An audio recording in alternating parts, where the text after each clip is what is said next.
Yes, you can go ahead. Hello, everyone. Thank you for joining us today. My name is Elizabeth Murphy. My pronouns are she, her, hers, and I'm a freshman at UIC. Today, we want to talk about, the best ways for you to promote disability and promote disability inclusion in your clubs and in your events. So that's why we have brought in 4 panelists to talk to you about that.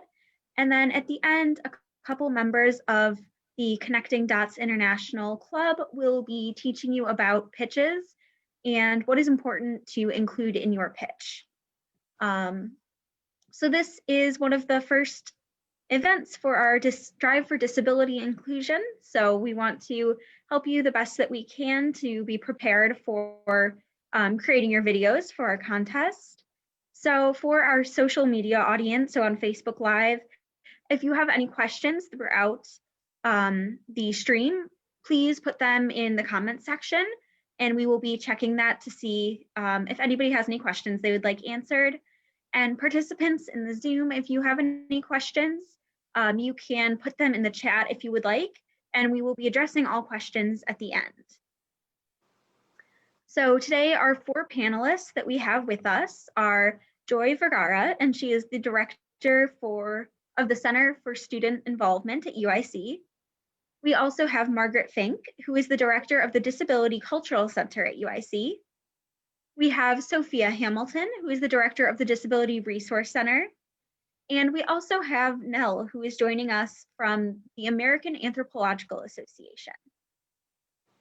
So now I would just like to hand it off to our Connecting Dots International President, Noah. Hello, everybody.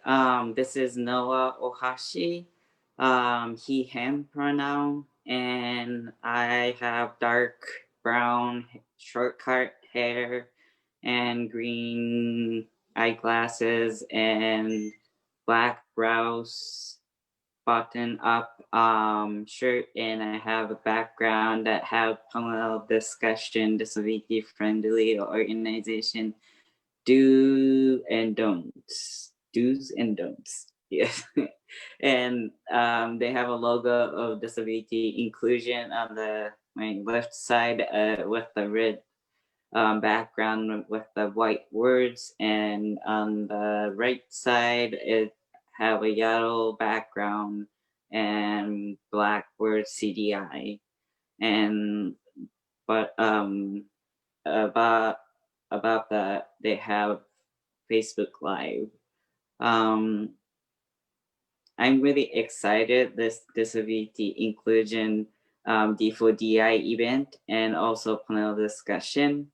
I actually graduated from UIC already, but I got accepted to grad school, so I'm gonna return to UIC from January, so I'm really excited about that, and looking forward to, and keep advocating for the student with disability to have equal access to academic life as non-disabled peers.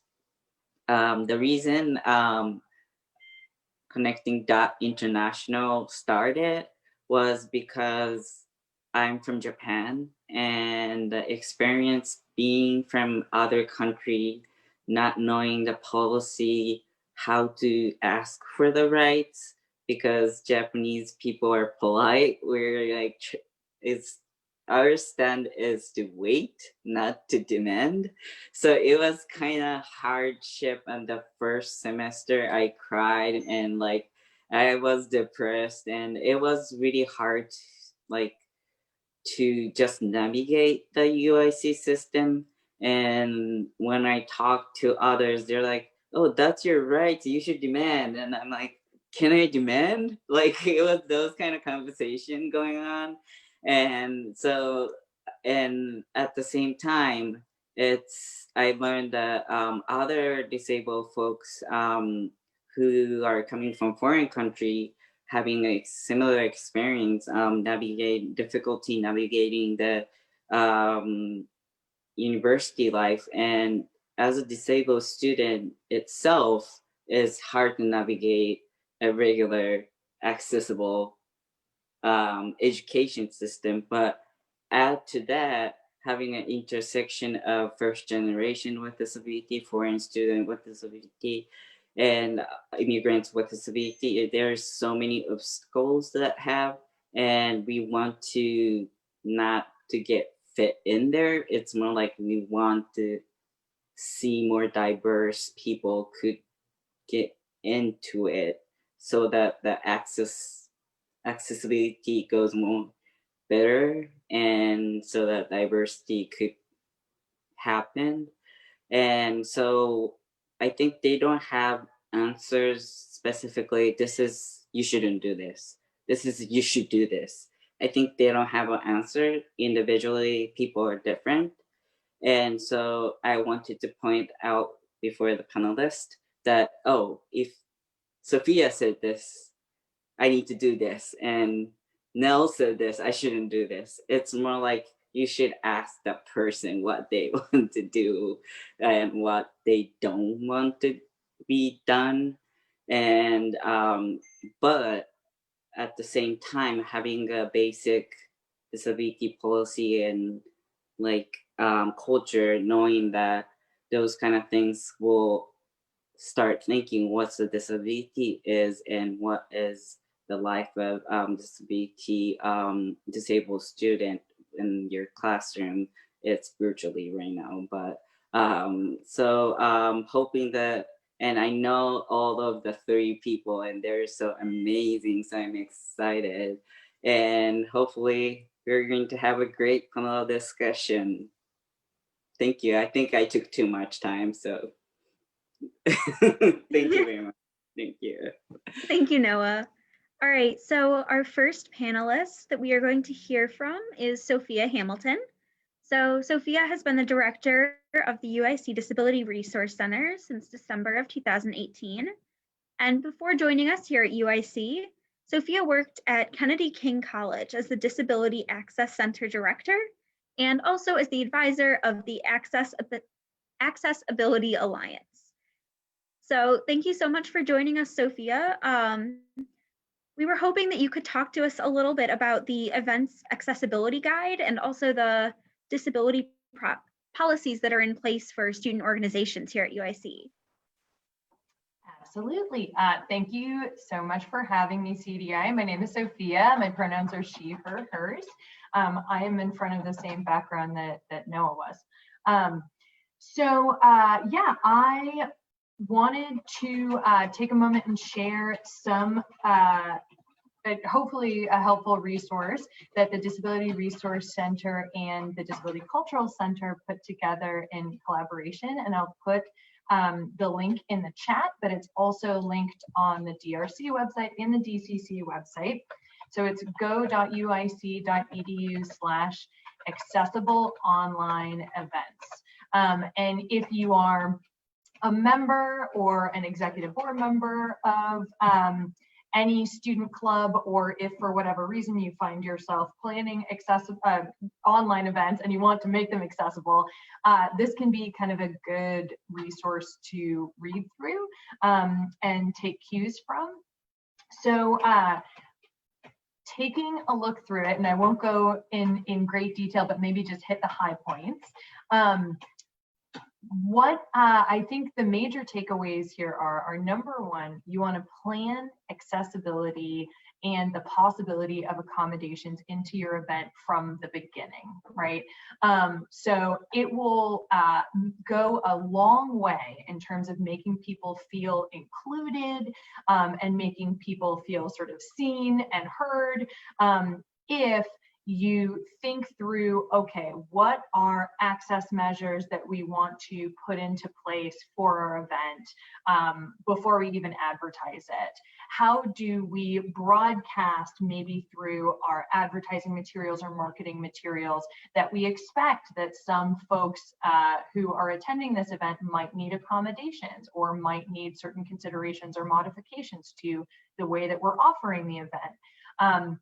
And then specifically, are there any materials that we're using that we can go through and make sure are as universally accessible as possible?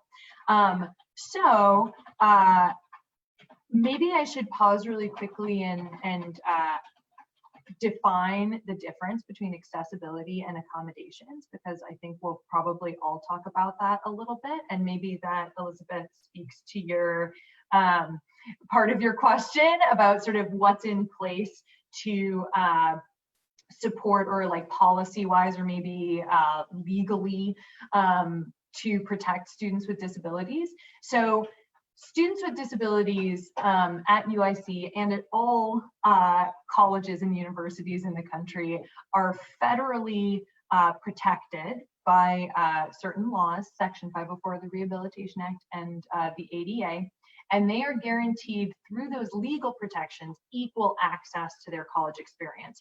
So of course that includes things like classes, but it also includes things like after school activities and the gym and the dorms and, you know, the pool, transportation around campus, everything that a college student who doesn't have a disability has access to, a college student with a disability should have equal access to. So we recognize that there are barriers to those access, to that access that might be sort of built in to either physical spaces, to virtual spaces, to, you know, everything from the room where you're holding an event to the Facebook invitation that you send out, could have potential barriers to people's access. So an example might be someone who's hard of hearing who goes to a virtual event that doesn't have some other means of transmitting information like ASL, American Sign Language, or captions. That's going to be a major barrier to them. Similarly, someone who is a wheelchair user, if you happen to be in one of our buildings on campus that on the 3rd floor, there's no way to get there via elevator, that's going to be a physical barrier to their access. So purely from a compliance standpoint, if a student wants to participate in an event on campus that everyone's allowed to participate in, and they are facing a barrier to access legally, policy-wise, the institution needs to remove that barrier to their access, move the event, or get captions, or whatever it is. So the DRC can support you if you have questions about that, but we recognize that that is kind of like fixing the problem once that person has already had to like encounter it, and it means that they have to negotiate their own sort of access in that situation. So maybe better than that, or I should say definitely better than that, would be to try and create an environment without barriers from the beginning, right? And that is the idea of accessibility, right? And sort of a key to accessibility is proactively thinking through where might the barriers be in this presentation, in this event, in this flyer that I'm making, and how do I make it as accessible as possible from the beginning. But also what's really important is that you invite people to come forward and express that they might need accommodations or need barriers removed, so that it is clear that part of your mission in doing this event is to include folks with disabilities. So I hope that makes sense. I feel like I kind of explained that inside out, but the idea being, we know the vision, right? The ideal world, the ideal goal is that all events are 100% accessible. All spaces, 100% accessible, right? Everyone is welcome and everyone is able to fully participate, doesn't face any barriers regardless of disability status. Knowing that we don't live in a perfect world, and some people might need to request accommodations, making sure it is clear how to request those accommodations and keeping that door open so that people know exactly how to request accommodations and that that's a welcome request. So let's get concrete here for a second, because I feel like I'm talking big picture. So you know you have an event that you're planning. If it's a big one, if it's over 50 people, we're going to probably recommend that you have captioning available for everyone, regardless. That's just a really good accessibility measure, an access measure, right? And for that, if you check the guide, you simply have to fill out a form on the DRC website, and we can help you take it from there. We can help you figure out billing and all that kind of stuff. I can talk more about the nitty-gritty about that if people have questions. But so that's an access measure. You're going to be using PowerPoint during this event. Let's make sure that there's an access copy available so people can follow through the PowerPoint as you go, and that the PowerPoint is screen reader accessible. Really good access measure. Then you're going to be sending out an invitation for this event, just including a little blurb at the bottom that says, hey, these are the access measures that we are going to have proactively in place. There's going to be captioning, there will be access copies. If you have any other access or accommodation needs, contact Sophia at 312-996-8332 or chamois3@uic.edu, and making sure that every time you're putting out that flyer, wherever you're posting information about the event, there is that little access statement. Also, it doesn't hurt to have a text-only version of whatever that flyer is, so that screen reader users can enjoy the flyer as well. So those are kind of, I think I'm probably at my time, but thinking through accessible events, it's important to think about what am I going to put in place proactively so that everyone benefits, but also how am I going to open this door, keep the door open. Hey, if you have access needs, we want you to be at this event. We maybe couldn't have thought of every single possible accommodation ahead of time, so just contact us, and here's exactly who you can contact ahead of the event, and we'll get those accommodations set up for you. The guide is long and thorough. So I would say if you have any follow-up questions, there's a good chance they're answered in the guide, but also it has our contact information in it. So you can always email Margaret at the DCC and her team, me at the DRC and my team, and we can help you work through stuff. But that's the kind of framework, is accommodations and access measures. All right. Hopefully that made some sense. Thank you so much. So for anybody who is just tuning in, we heard at the beginning from Noah, who's the president of the Connecting Dots International UIC chapter. And we just heard from Sophia Hamilton, who is the director of the Disability Resource Center here at UIC. Next, we are going to hear from Margaret Fink. Dr. Margaret Fink serves as the director of the UIC Disability Cultural Center, and she has led many workshops to talk about inclusive teaching with students and organizations, including the Chicago Center for Teaching and the Southside Solidarity Network.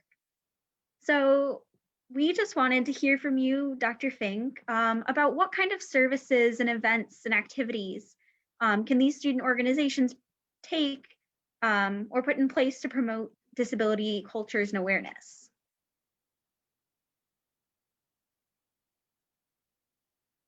Unmute. Okay, I got the first step right. Hi, everyone. Thank you for having me. My pronouns are she, her, hers. I just want to add that to my introduction. Thank you for having me again. So I think we are about to experience the delay between our meeting and Facebook Live, but I'm going to hit return on a link in Facebook. It's a bit.ly link that leads to a folder with a slideshow. I'm actually just going to talk through my point today, but if you would like to download the slides for note-taking purposes or just to follow along, they're available on the Facebook. So I wanted to just talk over a lot of the things that Sophia has mentioned. So hopefully it'll just start being a repeated refrain. But I want to focus primarily on how particular practices can shape a more welcoming culture for your organization. Okay, so kind of to dig into this question, I wanted to talk about what problem are we even solving? So why might your student organization feel not so welcoming to disabled people at this point, the way that, you know, you may be doing things? And I want to just make the point that, yes, sometimes we are inadvertently repeating maybe ableist language, or, you know, like falls on deaf ears without thinking about it very much. Or maybe we're just, in terms of how we're treating disabled people, it's a little bit like problematic. And there are resources for that on the web, and I'm happy to like point you to the right direction if you're interested in learning more about some of that. But I would say, I want to say that I actually think the more relevant aspect of maybe how your student organization is currently doing its thing have to do with disabled people trying to interact with your organization, go to your event, and just feeling like they're totally unanticipated. So nobody has been thinking about accessibility, and it's just kind of like you're a big surprise that you might need things to be done a bit differently. Or another sort of way that organizations can, without even meaning to, be less than welcoming is disabled people are put in this position of being the squeaky wheel. And what I mean by that is if they ask for what they need, they're interrupting, or they feel like they're making a problem. And this could be anything as simple as, you know, I have a lot of pain and I feel like standing up, but nobody else is standing up. So that feels kind of weird. Or, you know, I need to ask for this access measure and nobody really knows what to do. And so asking for it is gonna kind of become this big to do in the middle of the event. So these are some of the situations that can make an organization or an event feel less than welcoming. And okay, I also wanted to share just a story about one of the most extremely welcoming situations I've ever been in personally. It was really mind-blowing for me and I learned a lot. And I'd like to share what I learned from that situation. But it was basically an academic conference that was designed by disabled people, and it was like disability culture at an academic conference. And Nell is nodding because this is what Nell does for a profession right now. But so just a couple of differences I want to draw up between a typical conference and this conference. These are not things you need to do as an organization, but I hope it will illuminate some of the differences that I want to point out. So normally they tell you where the conference is, right? In this conference, they told us where the conference was, but they also posted photos of the conference site on Facebook and asked everyone who was planning to attend to write a description of what was in the photo. That helped people kind of know what it's going to be like when they arrive and maybe figure out what they need to work out ahead of time. Normally at registration, you get your name, badge, and keep going. And at this conference, we signed in and we got fragrance-free soap. And the expectation was that everybody at this conference was going to use fragrance-free soap for the duration of the conference. And I talked to a lot of people that were like, wow, like, this is one of the first spaces where I'm not just completely in a brain fog. I can kind of think clearly. It was just really just wow for them. And then in terms of timing, normally it's a 50-minute session where 4 people present, everybody runs over time. You hardly have any time for Q&A. And then you're taking 10 minutes between sessions. And at this conference, it was 90 minutes for the same amount of presentation. So we actually didn't feel rushed. We were able to do things slowly in a way that would be more accessible to more people. And we got more time in between, half an hour. So just some of these little adjustments to how we do things can end up being a lot more welcoming for a lot more people. So quickly, I want to just highlight a few practices that your organization could consider to just try to shape something where people are going to feel more anticipated ahead of time and more invited to let you know as an organization what they need. So first of all, planning for access. Second, access information and an access contact. I'll talk a little more about each of these. Third, access invitation, and then finally feedback loop.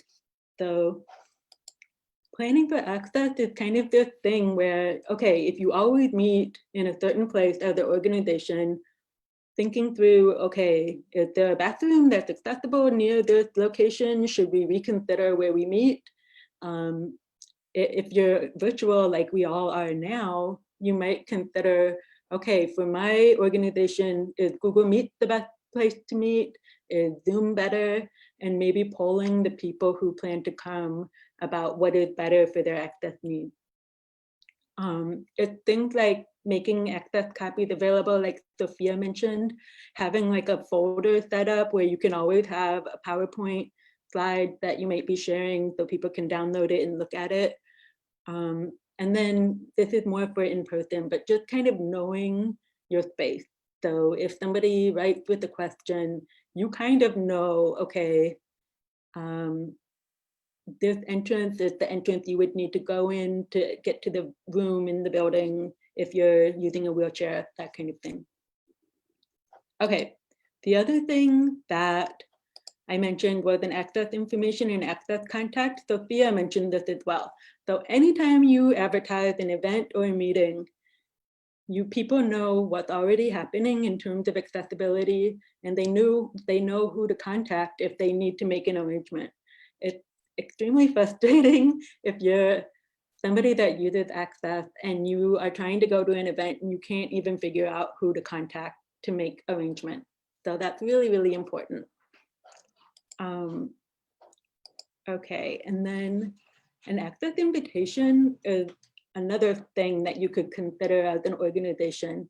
And that's at the beginning of an event where you might say something to explicitly invite people to maybe break some of these unspoken norms of an usual meeting or event, and let people know what access measures are happening, and ask people to let you know if they need any adjustments before you start. So it might be like, okay, we invite you to make yourself comfortable in this space, have your camera on and off, or off. Feel free to leave and come back, just kind of giving people permission to do what they need to do. And you can also do something called an access check, which is like, you say a little something, but then you say, how's my volume? Should I speak louder? Should I speak softer? And then you wait for some feedback. Or how's the lighting in here? Should we adjust anything before we get started? Okay, and then lastly, feedback loop. This is maybe self-explanatory, just always trying to give people openings to let you know what's working and what's not working, things that you should be considering for the future. You may just not know how to anticipate certain people, and that's where feedback loop can come in, is it really invites people to let you know what their access needs are. So those are my tips for just trying to make your organization more welcoming culturally. Thank you so much, Dr. Fink. For anybody who just joined us, we have heard from 2 of our 4 panelists so far. For the participants in our Zoom call, if you could just really quickly in our chat, put in the name of the organization that you're representing so that we know who's here, that would be awesome. Also, for the people who are tuning in on our Facebook Live, thank you so much for watching. And if you have any questions or comments, feel free to leave them below the live video. All right, so our next panelist that we're going to hear from is Nell. Nell began as the American Anthropological Association's Accessibility and Meetings Coordinator in September of last year. She has dedicated the majority of her academic and professional career to creating inclusive and accessible spaces and to disability activism. So Nell, our main question for you was, how can we make sure that the social and electronic media posts and information are accessible for everyone? Hi, everyone. This is Nell. I use she, her, hers. I'm a white woman wearing a black headset. I've got glasses on, a white t-shirt, and I'm going to give a peek of what it is because it says ableism is trash. So in case it's not clear, I'm a disability justice activist. And behind me, I've got the disability friendly organization do's and don'ts panel background that we all have. As Elizabeth mentioned, thank you so much. I am the AAA's, the American Anthropological Association's first accessibility and meetings coordinator. Quick correction, it's okay. I started in June last year, and it's been quite a year. So just to talk a bit to answer your question, what do you do to make social and electronic media posts and information accessible? What I have been highlighting for most of the people I've been working with, and I've been working with 700 presenters preparing our 9-day online virtual event series that's happening over the next 2 weeks. I've been telling people to focus on 3 things. That is audio, visual, and cognitive content. So the audio part is a lot of what both Sophia and Margaret have talked about, which is making sure that captioning is automatically provided. We recognize captions can be expensive for cart captioning, and so there might be budgetary concerns, but what I've been informing our own organizational entities is if budget is tight, go to Google Meeting. Automated captioning isn't ideal, but it is an absolute, it's better than nothing. The goal is to provide professional cart captioning when possible, but when not possible, that stopgap measure of automated captioning through Google Meeting, and soon to be Zoom, actually. I believe Zoom will be integrating otter.ai. So that is an exciting thing also. So basically make sure that captioning is available. Make sure that you are responsive to those requests, as both Sophia and Margaret have identified. Identify your access contact point person. Have one person who knows what they're doing, who has been trained in this, and who can be that contact point that people reach out to and say, hey, I'm worried about this, what's happening? Because even though you might actually be providing cart captioning, there might be logistics of cart captioning that people have questions about. Can I access the cart transcript outside of Zoom? Is there a way that I can access that transcript afterwards? And so it's really important for people to be aware of there's multiple levels, multiple layers of accessibility, even for each layer of accessibility. So even in talking about audio, we're talking about how an individual will need to know, provide cart captioning, and as much as you're able to, because as student orgs, you're doing a lot of other things, right? So that's totally okay. So just as much as you're able to learn about these things and incorporate them into the base of every event you are planning. So that might include also providing ASL interpretation automatically if you're recording an event and plan it on for having it for posterity, or not automatically if it's not being recorded. Being recorded is a huge perk because people who can't show up on time or who can't show up because it's been a low spoon day can participate afterwards, can join in afterwards. So ideally, you provide multiple access measures where possible. And that conversation is something that happens in your leadership. The next part is visual access. So as you noticed, I started, and many of us have started with an audio description, a self-description of who we are on screen. If I were to have my screen sharing right now, I would be reading my slides word for word and then expanding on them. I would be explaining what images are on the slides. If I was showing a website, I would be describing, I'm scrolling through this page to this section, and in this section is where you will find this information. I encourage you to go read it later on again. And so you just provide that visual, that verbal access so that if somebody is not able to join visually for whatever reason, they're able to participate no matter what. They still have that visual access. And then in the third part, that cognitive aspect, I kind of hinted at it earlier. I kind of jumped ahead with the recording your events. So that way people can see it later. They can repeat it if they were part of it. But also there's the issue of using everyday language, trying to avoid jargon. And when you are using jargon, you explain it. You pause, you explain what it is. If you're working with captioners, give them those terms, because goodness gracious, they are wonderful people who are going to struggle with spelling certain words that are very specific to your specific skills and disciplines. So provide that access list. So those are kind of the three things. And so that applies to your social media posts. Include image descriptions, include alt text on your Facebook post, on your Instagram posts, on your Twitter posts. If you're posting videos, include those that are captioned, and ideally have audio description. If they don't, write up a written audio description so that way people can review that. And as, again, I want to emphasize this access contact point that Sophia and Margaret identified. Every post you have an about event, you say, if you have access needs, if you need accommodations, contact so-and-so, contact here.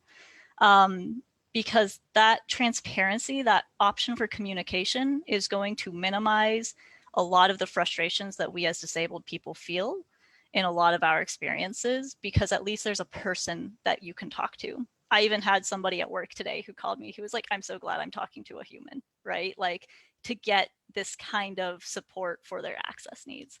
So just wrapping up, visual access, audio access, cognitive access, and those three apply to overall event planning, but especially apply to your social and electronic media posts. One last thing, if you are creating any kind of documents that you're sharing, make sure those are screen reader friendly. I will post in the chat one of many, many resources available on the AAA website for access tips. And these are the AmericanAnthro.org PowerPoint access tips page, the AmericanAnthro.org PDF access tips page, and the AmericanAnthro.org Word access tips page. They give step-by-step guidelines for how to create accessible documents. All right, I'm wrapping up. I'm out of time. Thank you, everyone. Thank you so much, Nell. So just once again, for anybody in our social media audience, if you have any questions, feel free to put those in the comment section right below the live video. Our final panelist for today is Joy Vergara, and she is the director of the Center for Student Involvement at UIC. So the Center for Student Involvement works to ensure that everyone feels connected and involved on campus. And Joy organizes new student involvement campus initiatives and also the university partnerships. So Joy, our main question for you today is what is the role of student organizations at UIC in putting in place UIC's diversity and disability policies? Sure, that's a great question, Elizabeth. Thank you for the invitation to be here on the panel. I think it's a really exciting time, and it's an important time to make sure our students and our faculty and staff and guests who experience UIC feel welcomed, and there's a high level of inclusion and diversity and equity. And so I agree with what everybody shared already, and student organizations do play a role in that. We have a high number of student organizations that are cultural based, spiritual based, performing arts, sports clubs, fraternity, sorority life, and academic professional. There's over 400 student organizations here at UIC, and they're still functioning during this time. And so, you know, they are the catalysts to the student experience. They welcome new students They welcome prospective students. They're our first impression to families and other guests, as well as alumni and community partners. And so you all are really important and play a huge role. And everybody has a role, whether they're faculty, staff, administration. But the student leaders of student organizations have a big job. They are trying to be successful academically. They're trying to progress with their internships to graduate and get a full-time job or pursue their graduate work or their professional work, as well as taking on the volunteerism to lead an organization. And that is not easy at a public institution. It is like having your own business and you want to take care of everybody. And they sometimes have a great e-board, and sometimes it's an e-board that needs to learn along the way as well. And so I think the student organizations become also the learners, right? So I think in this area where there's ableist language and some norms, I think one of the do's that I would say in this panel today is do learn, do ask questions. Am I articulating this correctly? And like Margaret said, is get that feedback. And so as I am learning how to making sure I can introduce myself. I do have the blue background as everybody else on the panel does. I'm Filipino with my hair tied back with a white blouse and trying to smile as brightly as I can on this November day. So, I think what I would share with our student organizations that are listening or viewing and watching is to be patient. We are not going to get this in the very first event that we do, or the very first email that we send out, or in being a panelist. You may forget something, but I think the biggest thing that we could do is to try. And I think when we try to understand who might need to experience UIC as a welcoming place, I think that makes the biggest difference here.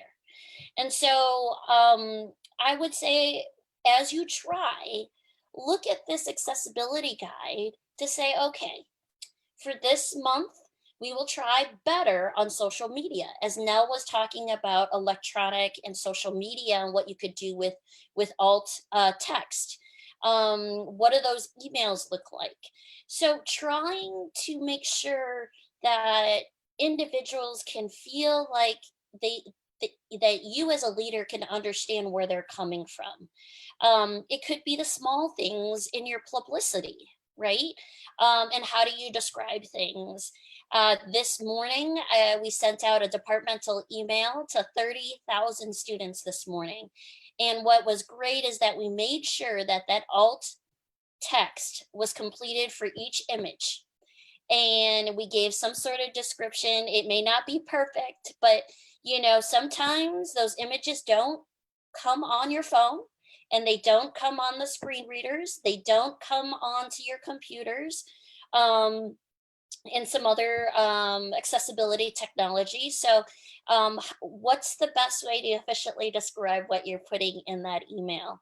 And it does take practice. So give yourself some grace as a new student organization to try this so that students that are abled or disabled could feel like they could be involved on campus. And it's not just for the abled students. So we want to just make sure that could be available. The guide is a wonderful reference for online and in-person events when we can safely have them on campus. And take a look at a couple of those pages. Share them with your marketing person. Share them with the person that does your minutes for your meetings or creates your agendas. Start with one position at a time in your student organization. And then eventually, the long-term goal is that you are more welcoming as a student organization.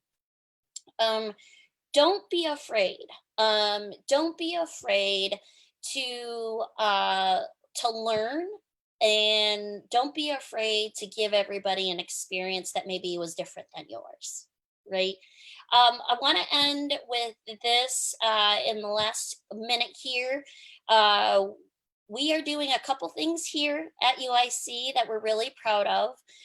With room reservations, when we start having student organizations back in Student Center East and Student Center West, your confirmations will include the accessibility guide. We are working with our marketing department to also reference the accessibility guide when we are requesting marketing for print and digital. And so I just did a marketing request for our upcoming MLK event in January. I made sure I put that link in there so that they understand. They were on a call that we had earlier, but always having that reference, that link that was posted here in the chat is always helpful. And then an exciting piece is that we created a new email. So I understand for student organizations, they don't want to put their personal email out there. So what we're doing for student organizations and many of our student affairs units, we are offering this email, which is brand new, accessibility@uic.edu. One, for event planners to put this on their flyers, and this cell phone number, which can be accessed by text as well. So it's text and voice, for you to use on your student organization publicity. When we receive it, we'll disseminate it to you via email to the event planners for the organization. And so that is something we're using for both departments in student affairs and student organizations. And finally, we are working with our staff to provide registered student organizations funding for services. So if you have questions, this email and text message is also available for those students. So this is for the event planner, but also for the students. They obviously can reach out to our 2 offices here, but this is also for students to share that they need access to an event that may not be accessible ready, but to learn more information. But it's for both the participant and the event planner. So jot this information down.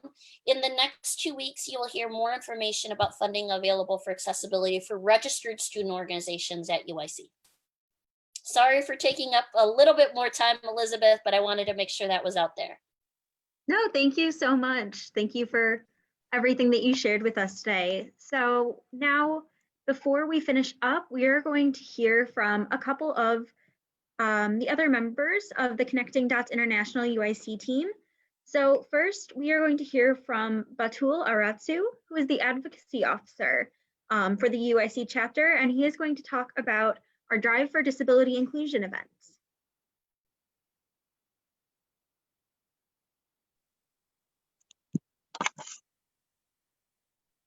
Hi, my name is Batul. My pronouns are she, her, hers.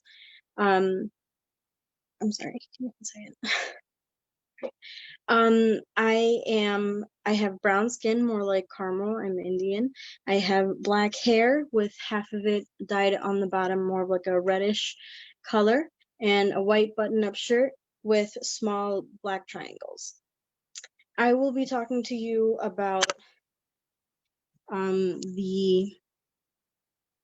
what Dadi is about. So just give me 1 second.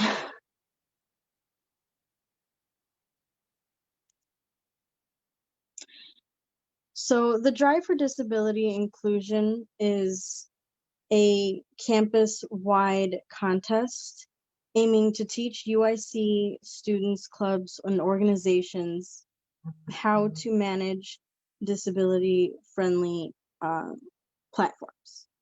So it gives students and organizations the opportunity to pitch their plans for how they want to improve their accessibility and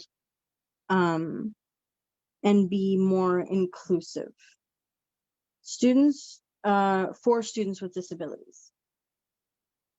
And towards the end, the best organization that has come up with the plan will receive an award to help the organization become more disability friendly. Thank you. Sorry. Thank you so much, Batul. All right, and then another member of Connecting Dots International at UIC that we're going to hear from is Diakit Denjima. Oh, Dejenaba. I'm so sorry if I'm pronouncing your name incorrectly. And she is the communication lead for CDI at the UIC chapter. Thank you so much, Elizabeth. Hello, everyone. My name is Chineba Diakiti, and my pronouns are she, her, hers. I'm the communication officer of CDI at UIC, and I will be talking about the pitch presentation and the pitch submission for the D4DI accessibility contest. First, I will be talking about the pitch presentation. For the pitch presentation, each organization will be responsible to develop a presentation, a video pitch that would last for 2 minutes to 3 minutes, and where they will be answering 3 different questions. And the first question will be about to talk about themselves, who they are, what they do. And the second question will mostly be about what are their plans for disability inclusion and policy, if they don't have one. But if they do have one, what can they do to improve it in order to make it more disability inclusive? And the third question will be about how will they ensure that disability inclusion in their services, event activities are better implemented. So those will be the 3 questions that each organization taking part of this contest will be answering in their pitch. And for the pitch submission, each team will make a video of the presentation about their pitch. And in that video, they will be adding a caption to the recording. So all those pitch will be recorded, and each of the recording will have a caption.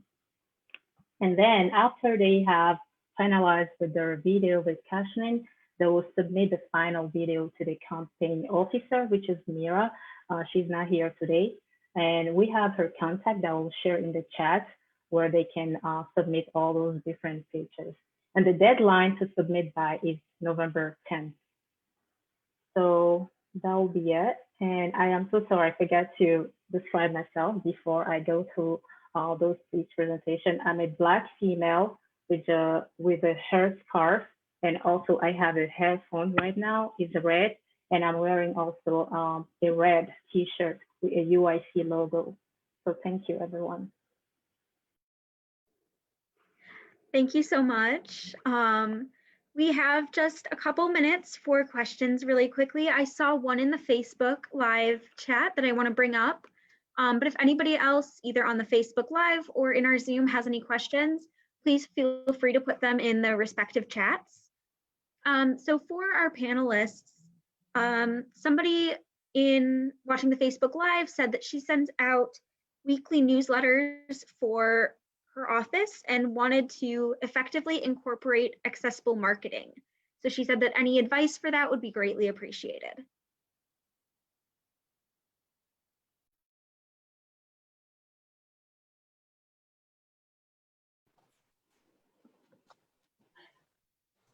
I'll jump in with one tip. This is Sophia. You've heard it mentioned by a couple people, but alt text, and there are, I keep referencing the guide that Margaret and I made, but also like you can Google it. There are a lot of really amazing guides. Nell has an incredible guide that she made on the AAA website that I reference sometimes. So alt text, good contrast, legible font, and if you're at UIC and you're using Outlook, Outlook and a lot of like Microsoft Office products actually have pretty decent accessibility checkers built in. It's when you start to use kind of more niche proprietary software that sometimes that isn't built in, but Outlook, usually you can use like the accessibility checker and it'll flag you if there are things that you forgot.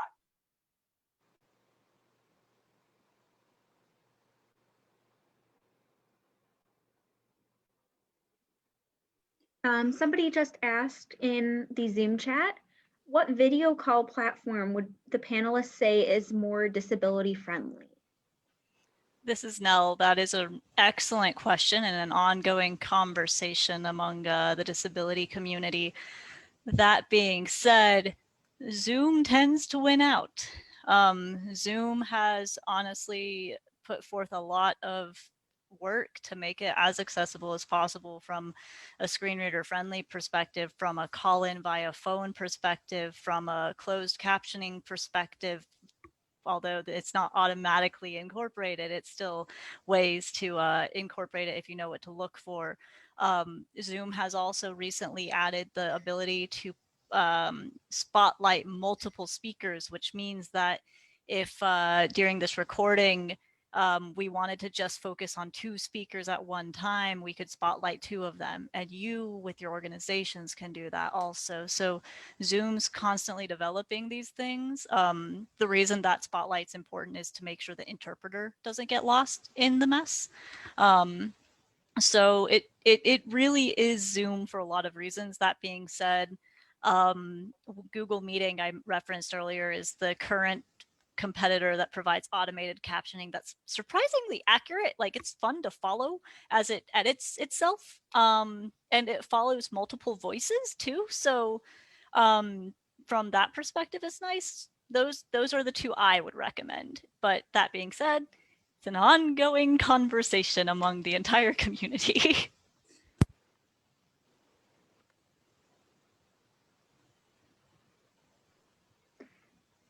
All right, we have a question for Joy specifically, asking if you can share some more details about funding for access and accommodations through the CSI. Are funds immediately available, and how far in advance should clubs request these funds?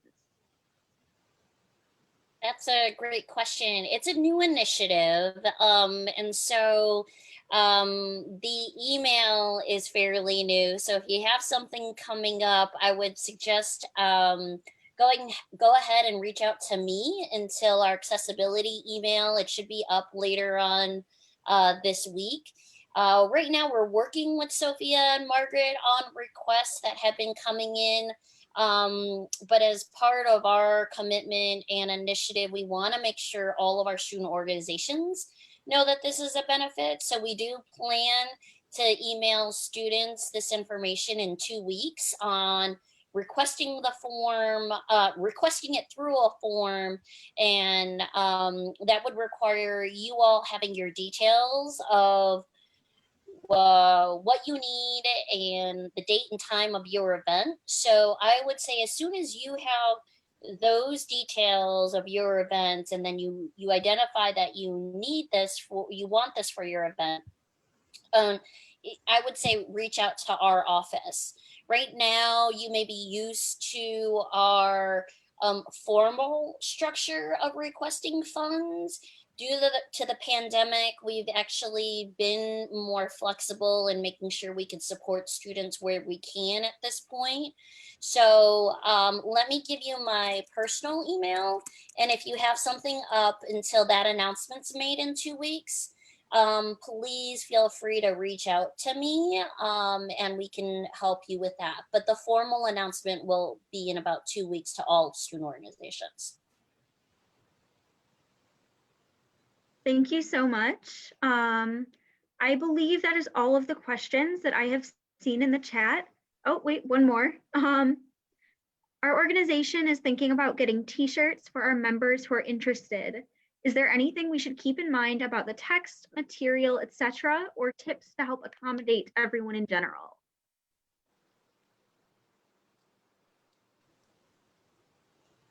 This is Nell. That's a really, oh, go ahead, Margaret, please.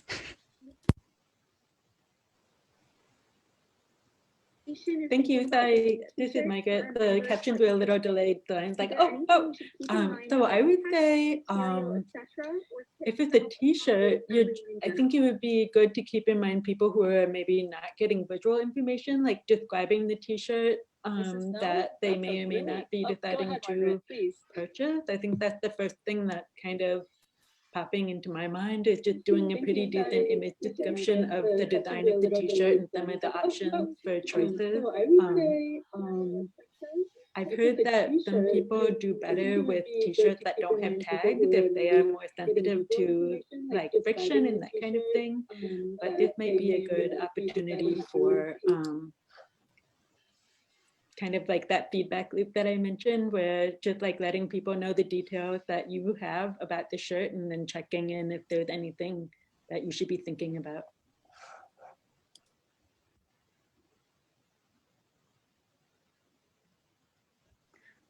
All right. If I don't see any other questions right now, so I wanted to say thank you so much to our panelists. Noah?